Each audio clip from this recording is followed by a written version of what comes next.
Hi, Goddess of Love here again. Kamusta kayo dyan mga goddess ko? Anong meron sa inyo today? So, another reading or short reading tayo for today para sa inyo mga water signs. So, let's see, water signs. Anong message sa inyo ng inyong person? Shuffle lang natin ng one na medyo na, yung cards. So, yeah, anong message kaya ng inyong person sa inyo, water signs? Cancer, Scorpio, and Pisces. So, let's see anong message sa inyo ng inyong person, no? Right? So, tingnan natin.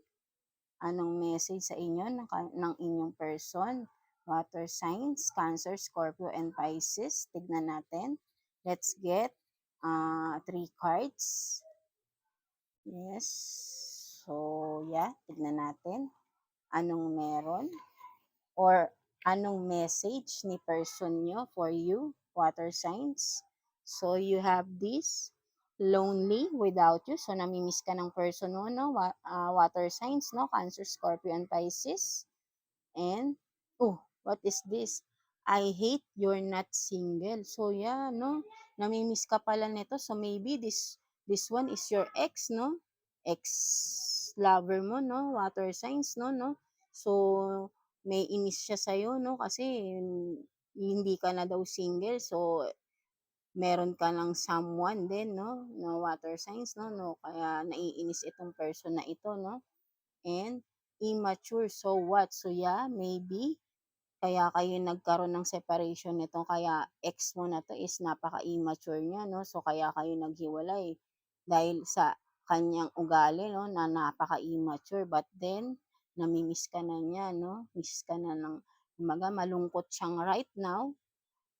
Siguro nakikita ka niya, kumbaga nami-miss ka niya, malungkot siya dahil nga nagkahiwalay kayo. And at the same time, naiinis siya kasi nga hindi ka na daw nga single. So, take what's resonate, mga water signs. So, Cancer, Scorpio, and Pisces, no? So, kayo nakakaalam kung sino tong ex-lover nyo na ito na immature. Iniwalayan nyo dahil immature, no? But then, namimiss ka pa rin niya, no? Naaalala ka niya at nalulungkot siya ngayon dahil wala ka. Kumbaga, ikaw pa rin talaga yung hinahanap niya, no? Water sign. So yeah. At ngayon, medyo naiinis siya kasi nga hindi ka na single. So, wala na rin siyang magagawa, no? So, yeah. That's it, water signs, no?